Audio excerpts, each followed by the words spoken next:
As you're editing, you're always going to be making notes, things you need to do or concepts you need to communicate to others on the creative team, or items you just need to check. In that regard, it's really nice to make notes right in your project and right on the shot and even the frame that corresponds to your notes. And you can do that with markers.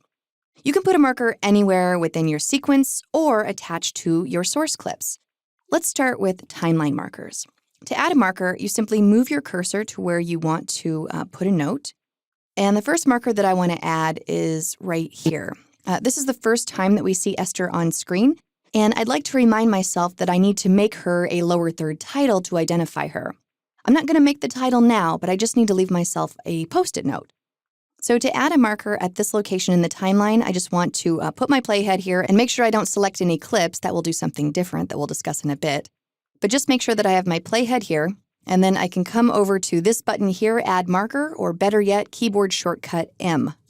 When I do that, a pale green marker appears, and if I double-click on that, I can add my notes. So I'm just going to say Add Lower Third Title, and I'll say OK. And if I ever want to amend any marker information, I just double-click on the marker, and my marker dialog box opens back up. All right, I have another marker that I want to add. It's at 222, which I'm just going to type here in the numeric keypad, 222 and then 00, and then enter. And my playhead goes to that location, and it's actually right here. These bakers that appear quite a lot in the sequence, I need to check to make sure that we have their talent release. So rather than pressing M and then double-clicking on it, one way that you can actually automatically open the marker dialog box is to press M and then M again. So M, and then that opens up. So under Name, I'm just going to say Rights Check, and then under Comments, I'll say Check Talent Release. Before pressing OK, I want to point out a couple of things. Right now, we're making a comment marker, which is the default type, just adding notes. There are other types of markers that you can add. We won't cover them in this course, but to learn more about them, you can check out the Premiere Pro Guru Markers course. Now, up here, I do have the ability to add a duration to my marker, which makes it easier to see in the timeline and can also represent an event that takes place over a certain number of frames. So you can actually type a number in here, or this is a value shuttle. You can just click and drag to the right. And if I say OK, you can see that my marker now has a duration in the timeline. You can extend this, and I believe that my bakers are in each of these shots, so that might make sense. Let me come back to my first marker here, and I want to show you how you can actually add a duration in the timeline without first opening the marker dialog box.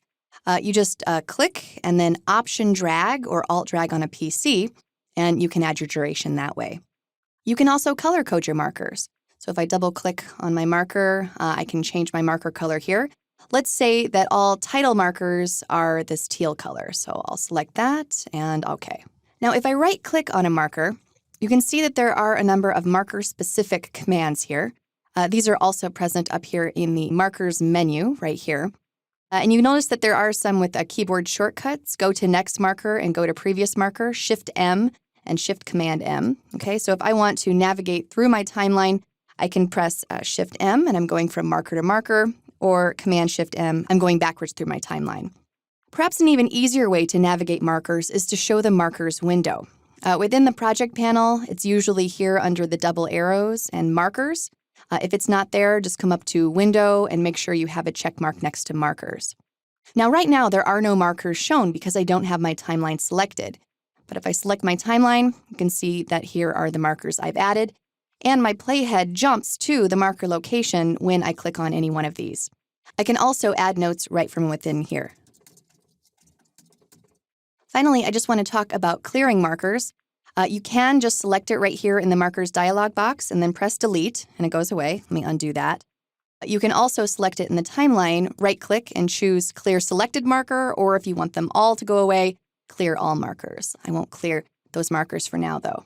Finally, just one more thing to cover for now, which for many of you may be the most important thing to consider, and that is you can add them straight to your source clips. I'm going to go back to my project panel and load this source clip here.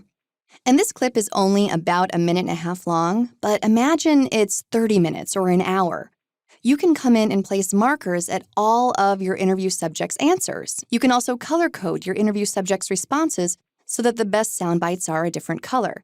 So let's just do this one clip, and I want to show you how it works. I'm going to go back over to the marker window, because that's helpful for this. There is actually already a marker here. I'm going to ignore that, though. That's related to something else in the course. All right, so I'm going to simply place a marker at various points within this interview that I would like to take notes on. So I'll play. The history of the bakery is that we are a very, very small family-run bakery with 4 generations in the village of Capperquin in West Waterford, Ireland. And we are sitting here in what was our family room as when I was a child growing up. We're sitting here in... All right, we'll go over this area for the first answer. I'm not really interested in what she says in the middle here, but I'm going to come down to about... a crust heart by making our own crust. But it's they're just the simple values in life, and the motto always with the Barron family was small is beautiful.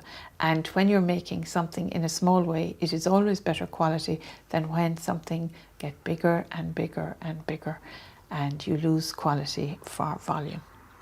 So quality, not quantity. My father used to say. Okay, and there's that answer. So you can see how nice this is. As you're listening to your interview, you have your markers window open, you're taking notes. Notice that in the timeline, this happens to already be edited into the timeline. And because we are looking at clip markers, you can see these notes show up in the timeline. If you can't see that, you need to just come to your wrench here and make sure that Show Clip Markers is checked. If I don't have that checked, you can see that my master clip markers don't show up. So I'm going to select that, and we see that right in our timeline. The last thing I want to mention about the markers window is that you can filter based on color. So if I just want to see my teal markers, I can click on that. If I just want to see my green ones, I can click on that. We only have 2 markers here, but this is certainly useful when you have dozens and dozens of markers that are all color-coded and you just want to view certain ones. All right, so those are markers, very handy little digital Post-it notes that allow you to communicate to yourself or to others about anything in your project.